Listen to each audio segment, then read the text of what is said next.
উপস্থিত আজকে আমার স্নেহের সব ছোট ভাইয়েরা এবং আমার মুরব্বীরা যারা আছেন, আমার বাবার সমস্ত আমার চাচারা, সবাইকে আসসালামু আলাইকুম। আসলে কথা তো আমি আপনাদের কাছে বলার কিছু নাই, আপনারা সবাই আমার সম্পর্কে জানেন। আমার এখানে যারা কথা বলেছে তাদের সম্পর্কে আমি একটু বলি। আমার কাকা মোল্লা আসাদুজ্জামান, উনি যেভাবে কথা বলেন, আসলে আমি সবসময় চেষ্টা করি শেখার জন্য।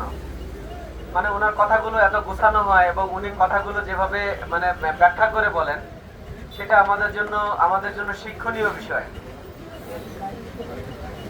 আমাদের সাথে আমার নানা ভাই আছেন এখানে, সব সময় বক্তৃতা দিতে বলে আমি বক্তৃতা দিতে পারি না, কিন্তু আপনারা খেয়াল করে শুনবেন যে উনি কত সুন্দর করে কথা বলেন। মানে এত গোছানো কথা, সত্যি কথা, অল্প অল্প অল্প অল্প একটু সময়, মানে আমার মনে হয় 5-7 লাইন কথা বলেন, কিন্তু 5-7 লাইনের কথাগুলো যেটুকু যে সুন্দর, এটা আমার মন ভরে যায়। মানে আমার মনে হয় যে নানা ভাই কখন কথা বলবে। বেশিরভাগ মিটিং এ কিন্তু আসলে কথা বলতে চায় না, কিন্তু কথা বলে যে যেটুকু বলে সে যেটুকু আমাদের সবার পছন্দের। এবং যে সব জায়গায় কথা বলেন, সেসব জায়গায় প্রত্যেকটা লোক কিন্তু ওনার কথা পছন্দ করেন। আমাদের সাথে আমাদের যে মুরব্বীরা আছে, আসলে এরা সবাই গ্রহণযোগ্য। আপনারা জানেন, আমরা যখন অন্য কোথাও যাই, আপনি একটা জিনিস চিন্তা করবেন, সেটা হচ্ছে যে আপনি যখন কোথাও যাবেন, আপনার নিজের যে প্রস্তুতিটা আছে, সেই প্রস্তুতিটা কিন্তু মানুষকে দেখাইতে হবে।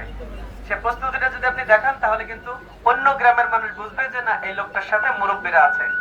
ইনশাআল্লাহ আমরা কিন্তু সমস্ত জায়গায়, এবং আপনারা দেখবেন যে আমাদের কোনো মিটিং এ আমরা কোনো নেগেটিভ বাক্য উচ্চারণ করি না। আমরা সব সময় চাচ্ছি যে নির্বাচনটা হোক, নির্বাচন সুষ্ঠু হোক, নির্বাচন সফল হোক।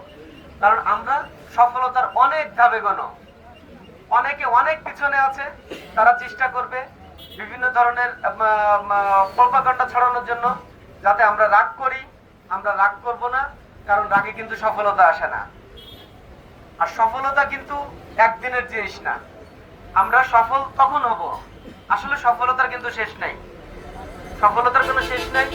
আমরা কখন সফল হব? আমরা সফল হব 8 তারিখে, যখন নির্বাচনের রেজাল্ট আসবে, আমরা পাস করব, তখন আমাদের এই কাজগুলো সফল হবে। আমরা যে কষ্টগুলো করতেছি, আপনারা সবাই শুনে খুশি হবেন যে আমরা অনেকেই অনেক পরে আসছি না।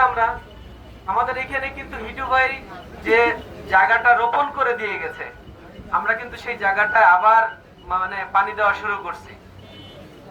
আমাদের চাইতে কিন্তু কেউ এগোনো নাই, একেবারেই অনেক ধাপ পিছনে আমাদের চাইতে। তো আপনারা আপনাদের বুকে সাহস রাখেন যে আমরা অনেকখানি এগোনো, আমরা অনেকটা মানে বিজয়ের দ্বার প্রান্তে। তো ভাই যে কথাটা বলছে, কোনোভাবেই কোনো অনুষ্ঠানকে টান দেওয়া যাবে না। যে যেভাবে করুক সেভাবে করতে থাকুক। আপনারা সবাই বুঝবেন, এখন কিন্তু রাজনীতি এইখানে দেখেন, এই যে ছেলেপেলেগুলো পিছনে দাঁড়ানো, এরা কিন্তু সবাই টেকনোলজি সম্পর্কে জানে, এবং একটা মিথ্যে কথা বললে কিন্তু এরা বুঝতে পারে।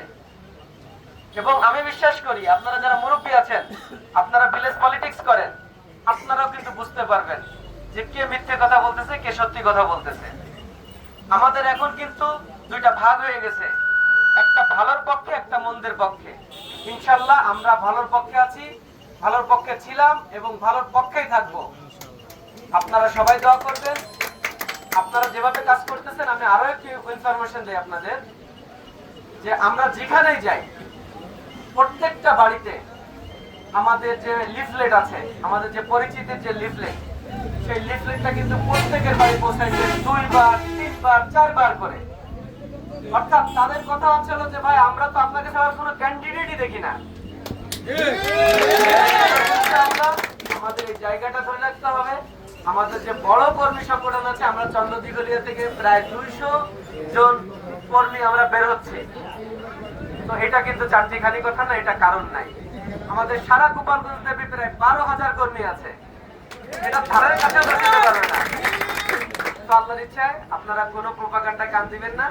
আমরা সবাই এখন নামাজে যাব, আমরা সবাই আল্লাহর কাছে দোয়া করব, আল্লাহর কাছে মিনতি করব, আল্লাহ আমাদের সম্মান রক্ষা করুন, আল্লাহ আমাদের ইজ্জত বাড়াই দিন। আল্লাহ যারা আমাদের ক্ষতি করার চেষ্টা করতেছে, আল্লাহ যেন তাদের ক্ষতি না করে, আমাদের যেন ক্ষতি না করতে যায়, আমরা সবাই এই দোয়া করবো আল্লাহর কাছে, ঠিক আছে? আল্লাহর কাছে দোয়া করবেন আপনারা সবাই, আমরা যেন সবাই ভালো থাকি, সবাই সুস্থ থাকি, সবার জন্য শুভ কামনা থাকলো। আসসালামু আলাইকুম। জয় বাংলা, জয় বঙ্গবন্ধু।